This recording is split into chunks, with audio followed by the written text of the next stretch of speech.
ကဲကျမ်းမကြိုက်တယ်လမ်းမဖြုံးမယ်ဆိုရဲမိတ်ဆွေတွေအတွက်ဒီနေ့ကျွန်တော်ကြမ်းလဲကြမ်းတယ်လမ်းနဲ့လမ်းနဲ့ဆိုရဲကားလေးတစ်စီးနဲ့မိတ်ဆက်ရောင်းချပေးမယ် Your nose on head on two. All the girls wanna be like you. Bad one don't win no land. She don't know nothing about you. မင်္ဂလာပါဒီလက်ဆော့တိုကနေကြိုဆိုလိုက်ပါတယ်ဒီနေ့ကျွန်တော်မိတ်ဆွေတို့ဒီ American Off-road ထဲမှာ Legendary တစ်စီးဖြစ်တဲ့ဒီ Ford Raptor 2020လေးကိုကျွန်တော်မိတ်ဆက်ရောင်းချပေးခြင်းပါတယ်ဒီ generation အပြောင်းလဲထဲမှာဒီ generation ကပေါ့နော်ဒီရုပ်ထွက်အမိုက်ဆုံးလို့တောင်ပြောလို့ရတယ်ဗျတဲ့ရှေ့ပိုင်းရုပ်ထွက်နေနဲ့ကြည့်မယ်ဆိုရင်အရန်ကိုမိုက်တယ်သူကကျွန်တော်ပထမဆုံးကျွန်တော်ဒီ LED မီးတွေပြီးတော့ဒီ day time running light မီးတွေကလည်းအရန်ကိုမိုက်တယ်ပြီးတော့သူရဲ့ဒီ bumper မှာဆိုရဲကျွန်တော်ဒီ cube မီးဒီအသေးလေးတွေကိုလည်းထပ်ဆင်ထားပေးသေးတယ်ဗျအဲ့ဒါတင်မဟုတ်ဘူးသူရဲ့ spreader gray မှာဆိုရင် Ford ဆိုတဲ့ logo ရုပ်ထင်းသားရုပ်မြင်ရတယ်ပြီးတော့ကျွန်တော်ဒီ360 camera နဲ့ပင်အပြုံမှာမီဒီလေးကိုလည်းကျွန်တော်တို့အလားဆင်ထားပေးသေးတယ်အရင်အောင်မိုက်တယ်ဗျာရုပ်ထွက်ဒီဇိုင်းကတော့ပြောစရာမလိုအောင်အရင်အောင်မိုက်တယ်ဗျအဲ့ဒါတင်ပဲမဟုတ်သေးဘူးသူကဒီကျွန်တော်ဒီ Evan ကိုထားပေးတဲ့ဒီဇိုင်းอ่ะဆိုရင်လည်းအရင်အောင်မိုက်တယ်ပြီးတော့အပေါ်ဖက်မှာဆိုရင်အရင်ကိုအထာကြတယ်ဗျာပြောရရင်ပြီးရင်ကျွန်တော်ဒီ Batman ဆိုရင်လည်းဒီ Ford ဆိုတဲ့အတိုင်းပဲအရင်ကိုကြီးတယ်အရင်ကိုမိုက်တယ်ဗျာဒီဇိုင်းอ่ะပြီးတော့ဒီ signal မီးလေးနဲ့သူကတော်တော်လေးကိုထားကြတယ်ဒီကောင်ကတချို့ pick up ကားတွေတော်တော်များများဒီ diesel နဲ့လာတာများတယ်ဗျာဒါပေမဲ့ဒီကောင်ကကြာသူကလက်စီနဲ့တာယာအကြောင်းပြောရမယ်ဆိုရင်သူကကျွန်တော်ဒီ all terrain တာယာကိုတုံးထားတဲ့အတွက်ဒီຫນွေမိုးဆောင်ဗျာဒီဥတုတော်မျိုးမျိုးသူက ACO ကိုမောင်းလို့ရတယ်ဒီတာယာအနေနဲ့ကြည့်မယ်ဆိုရင်လည်းဒီ 100% မှာ 90% လောက်ကကျန်နေတဲ့အတွက်ကျွန်တော် AC ကိုတောင်းလို့ရတယ်ဗျာ suspension ကိုပြောရမယ်ဆိုရင်လည်းသူရဲ့ suspension ကကျွန်တော်ဒီ live van light suspension ကိုတောင်းထားရဗျာအဲ့အတွက်ကျွန်တော်ဒီ highway မှာမောင်းလည်းသူကငြိမ်နေအရင်ကမခါဘူးအဲကြောင့်မလို့ highway မှာပဲမောင်းမလားကျွန်တော်ဒီ off road မှာပဲမောင်းမလားလုံးဝအောင် AC ကိုမောင်းလို့ရတယ် luxury ဖြစ်လားဆိုတော့အလောက်ထိတော့မဟုတ်ပေမဲ့တော်တော်လေးကိုငြိမ်နေဒီကောင်ကအဆင်ပြေတယ် highway မောင်းရလည်းအဆင်ပြေတယ်သူကပြီးတော့ကျွန်တော်ဒီအနောက်ဖက်နေကြီးလိုက်မယ်ဆိုရင်လည်း Ford Raptor ဆိုတဲ့ကားမှန်ကိုတန်းတည်ရဗျာအိတ်စောပြောင်းဆိုလဲကျွန်တော်တို့ဒီ Dual အိတ်စောပြောင်းအောင်တုံးထားတယ်မီးခွက်ဆိုရင်လည်းဒီအရင်ကမိုက်တယ်ဒီ blind spot ဒါဆိုရဲမီးခွက်ကိုသူကတုံးထားပြီးရေပေါ့ဒီကောင်ကတော့ဒီကျွန်တော် border နဲ့ခီးထွက်တာဖြစ်ဘာဖြစ်ဒီချွတ်နေမှာအနည်းတော့ဆွဲထားလို့ရတယ်ဗျာဒါမဲ့အကုန်လုံးဆွဲနိုင်ပေမဲ့ကျွန်တော်ကတော့သူမအောင်မဆွဲထားနိုင်ဘူး sorry ဒီကောင်ရဲ့နောက်ဖုံးကဆိုရင်လည်းကျွန်တော်ဒီ motor အဖွင့်ပိတ်လေးနဲ့ဒီကရင်းလိတ်ဆိုလဲဒီအဖွင့်ပိတ်လေးနဲ့ပါတယ်ဒီလိုလုပ်ရတယ်ဖွင့်ပိတ်လေးနဲ့လာတယ်ကြည့်သူရဲ့ space ဟာဆိုလဲအရန်ကိုကျဲတယ်ဗျာပြီးတော့ကျွန်တော်ဆိုဒီတန်လွင်မြစ်ဖက်တွေဆင်းတဲ့အချိန်နေဒီတောင်ပေါ်တက်တဲ့အချိန်ဆိုဒီကားနဲ့ဆိုလုံးဝအတင်းတော်ဆုံးလောက်ကြာမယ်ဘောင်းဆိုဒီကားရုံအားအစရန်ကို fine လေးတချို့ body တွေဆိုဒီနယ်ဖက်တွေမှာသူတို့ခီးထွက်ရှင်တဲ့အချိန်တွေရှိတယ်ဒီ fishing ငါးများရှင်တဲ့အချိန်တွေရှိရဗျာအဲအချိန်ဆိုရင်ချီတမပစ္စည်းတွေအကုန်လုံးပစ်ထည့်ထားပလိုက်တော့အောင်ရတယ်ဟောဆိုသူ space ကအရန်ကိုကျဲတယ်ဒီအဲ့ဒါတွေမဟုတ်သေးဘူးမောကြောင်းလို့ရပူတဲ့ကောင်ဆိုဒီခုံပြီးတက်နေရမှာသူအဲ့ဆိုလေကားလေးပါတယ်လေကားဗျာလေကားလေးနဲ့ဆိုကျွန်တော်ဒီတက်မယ်ဆိုရင်လည်းကင်စရာလေးပါတဲ့အတွက်တဲရတဲ့အချိန်ကျရင်ရန်စိတ်ပူစရာမလိုဘူးပြီးတော့ရန်အောင်မိုက်တယ်ရန်အောင်မြင့်တယ်သူကကျွန်တော်ထင်တော့ဒီ bike တစ်စီးအောင်ပြစ်ထည့်ထားလို့တော့ရမယ်ထင်တယ်မဟုတ် space ကအရန်ကျဲတယ်ဆိုတော့လေ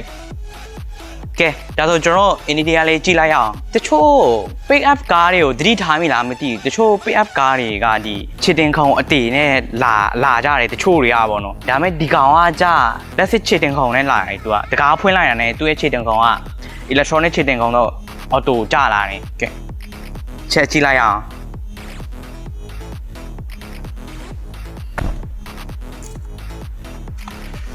နည်းနည်းမောက်အောင်တော့ကျွန်တော်ဆိုတော့ကျွန်တော်ဆန်တို့တွေဖွင့်လိုက်အောင်ကဲကျွန်တော်ဝင်ထိုင်လိုက်ရတဲ့ဒီသူ့ရဲ့စီကရီကာရို sport C ဖြစ်တဲ့အတွက်ကော်နာထဲကိုဝင်နေဗျာကော်နာထဲဝင်မဝင်ဆိုတာကျွန်တော်ဒီ driving လုပ်နေတဲ့အချိန်မှာအရန်အောင်တိတာတယ်သူကပြီးတော့သူ့ရဲ့ leather ကလည်းအရန်အောင် luxury ဆန်နေပြီးတော့ Raptor ဆိုတဲ့ logo လေးနဲ့သူကပြီးတော့ဒီအရှိမဆိုရင်ကျွန်တော်ဒီ Ford Raptor ဆိုရဲကျွန်တော်ဒီ sport steering ကိုကျွန်တော်မြင်ရမယ်ပြီးတော့ဒီဘေးဖက်မှာဆိုရင်လည်းကျွန်တော်ဒီ Batman ခောက်ထားလို့ရတယ်ကျွန်တော်ဒီပြန်ဖွင့်ထားလို့ရတယ်တကားလေးခုစလုံးကိုကျွန်တော်ဒီ driver seat မှာပဲကျွန်တော် control လုပ်လို့ရတယ် ဒီဖက်မှာကြာကျွန်တော်မီအဖွင့်ပိတ်ပုံမှန်ကားတွေမှာဆိုမီဖွင့်ပိတ်ရဒီဖက်အပေါ်လေးမှာတော့ဒီ4မှာကြာဒီဖက်မှာတီးတက်တွားထားတာပြီးတည်းအပြုံမှာကျွန်တော်ဒီ lever နဲ့ကျွန်တော် brake ကိုအတင်အချလုပ်လို့ရတယ်သူကတင်မလားအောက်ဝဲချမလားအပေါ်ဝဲတင်မလားသူက lever နဲ့ brake ကိုအတင်ချလုပ်လို့ရတယ်ပြီးတော့မှဒီ driver seat မှာကြာကျွန်တော်တို့ဒီ memory seat ပါတယ်ဗျဒီ passenger seat မှာ memory seat ပါမယ်လို့မထင်ဟိုရကကျွန်တော်စမ်းကြည့်ရတော့မပါဘူး driver seat မှာပဲပါမယ်ထင်တယ်သူကကျွန်တော်ဒီ steering မှာဆိုလဲကျွန်တော်ဒီ driving mode 9မျိုးကိုသူ control လုပ်လို့ရတယ်ကျွန်တော်ပြမယ်ဒီခုကတော့ sport normal ဘာကြာဒီ rock and crawl လို့ပါတယ်ညာတယ်သူကအကောင်လုံးပါတယ်အဲ့အထဲမှာအမိုက်ဆုံးမှုကိုပြမယ်ဘာကြာမှုဒီဘာကြာမှုကကြာကျွန်တော်ဒီဒူဘိုင်းကဘောစီးတယ်ဒီကန်နရာမှာအကျန်းမောင်းလာဗျာလုံးဝတဲကန်နရာကြီးမှာအကျန်းပတ်မောင်းတယ်အဲ့လိုပုံစံမှာပြောတာဒီဖက်မှာဆိုရင်လည်းကျွန်တော်ဒီ cup holder နှစ်ခုအပြင်မှာခုပေါ့ဆိုရင်အကျန်းကြီးပဲဒီအနောက်ဖက်မှာဆိုရင်ဒီ cup holder နှစ်ခုထပ်ပါသေးတယ်သူကတော့ဒီကျွန်တော်တို့ဒီအရှိ infotainment screen လို့ဆိုရင်လည်းအရင်ကမကြည့်ဘူးသူကအထဲမှာဆိုရင်ကျွန်တော်ဒီ Apple CarPlay တွေပါတယ် Android Audio လည်းပါတယ်ဒီ Bluetooth လည်းပါတယ် Bluetooth ကအရင်ကမိုက်ရတော့သူကအတန်အရင်ကမိုက် system sound system ကအရင်ကမိုက်ကျွန်တော်ဟိုရက်ကဆမ်းပြီးသွားပြီဒီဖက်မှာဆိုရင်တော့ကျွန်တော်ဒီပုံမှန်တိုင်းပဲဒီ aircon ဆိုလဲစိတ်နေရမယ်ပြီးရင်ဒီ driver seat passenger seat ထိုင်ခုံပူအေးတွေပါတယ်ဒီကောင်က trailer bucket ကျွန်တော်ပြောသလိုပဲအရာအလုံးဆွဲနိုင်ပေမဲ့သူမအောင်မဆွဲထားနိုင်ဘူးပေါ့ဗျာဒီကောင်ကကြတော့ဒီ off road တွေမှာမောင်းဖို့အတွက်လို့ထင်တယ်ကျွန်တော်တစ်ခါမှမတုံးဘူးတော့ကျွန်တော်ကလည်းတေချာမသိဘူးဒီဘက်မှာကျွန်တော်ဒီ socket ဆိုလဲနှစ်ပေါက်ပါတယ်ဒီဘက်မှာဆိုလဲကျွန်တော်ဒီတွဲဖို့ socket ပါတယ်ကျွန်တော်ရေနွေးပါတယ်တော့တည်လို့ရတယ်ဗျာသူကဒီအပေါ်ဘက်မှာဆိုရင်လည်းဒီ auto off auto startဘက်မှာဆိုရင်ကျွန်တော်ဒီ360 camera တွေပါတယ်ဒီဘက်မှာじゃhe doesn't control the translation of တွေလည်းပါတယ်သူကကြော်ပြောဖို့မေ့သွားဒီကောင်က12 volt မှာကျွန်တော်ဒီ400 watt 110 volt နဲ့အဲကြောင့်ပဲကျွန်တော်ပြောခဲ့သလိုပဲဒီကြီးနွေးတွေပါတယ်အောင်ပြောလို့ရတယ်သူက passenger seat မှာဆိုရင်ကျွန်တော်ဒီ documentary box တွေပါတယ်ကျွန်တော်ဒီဘက်မှာဆို cloud တွေကစုံနေရပဲလေငန်းနဲ့ရောက်နေတယ်လို့ပဲ AUH1 AUH3 တွေဒီကောင်ကじゃ sunroof moonroof ပြီးရင်အကြည့်မီးတွေပါတယ်ကဲအနောက်ခန်းကိုဝင်ထိုင်လိုက်ရင်လည်းအရင်ကတက်တောင်းတက်သားရှိတယ်မပင်ပန်းဘူးဒီကျွန်တော်တို့လိုအကောင့်သေးတဲ့လူဆိုရင်အနည်းဆုံး4ရက်လောက်တော့ဝင်ထိုင်လို့ရတယ် AC ပဲခြေထောက်ဆိုရင် AC နေရာချလို့ရတယ်ကျွန်တော်တို့လက်ကဲအိတ်တောင်ပြစ်ထည့်ထားလို့ရတယ်ဗျာဘာလို့ဆို space ကအရန်ကျဲလို့ပြီးရင်ဒီကောင်ကဒီမှာ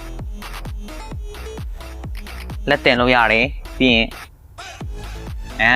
ကတ်ဟိုရာလေးလည်းပါတယ်ဗျာဒီအရှိဖက်မှာဆိုရင်ကျွန်တော်ဒီထိုင်ခုံအပူတွေပါမယ်ဒီကောင်အနောက်ဖက်မှာကျထိုင်ခုံအေးမပါတော့ထိုင်ခုံပူပါမယ်ဘာလို့ဆိုအဲကွန်ကအရင်ကနီးကတ်တဲ့အတွက်ခုဆိုရင်တော့ကျွန်တော်ဆိုအေးစိတ်နေပါပဲဗျာအကြောင်းမို့သူကထိုင်ခုံအပူပဲထည့်ထားပြီးရလို့ထင်တာပဲဒီကောင်ကကြ charges ရှေ့ရလို့ပဲ400 watt ဒီနွေးတွေပါတည်လို့ရတယ်ကဲအနောက်ခံကြောင်းလည်းပြီးသွားပြီဆိုတော့ကျွန်တော် engine လေးတစ်ချက်လောက်တွက်ကြည့်လိုက်ရအောင်ဝါ full ဆိုတဲ့အတိုင်းပဲအရင်ကလေးတယ်ဗျာဒီအတွင်းပိုင်းနေနဲ့ပြောမယ်ဆိုရင်လည်းအတွင်းပိုင်းအရင်ကတန့်နေဗျာဒီ engine power အနေနဲ့ပြောရမယ်ဆိုရင်သူက 2.5 liter EcoBoost twin turbo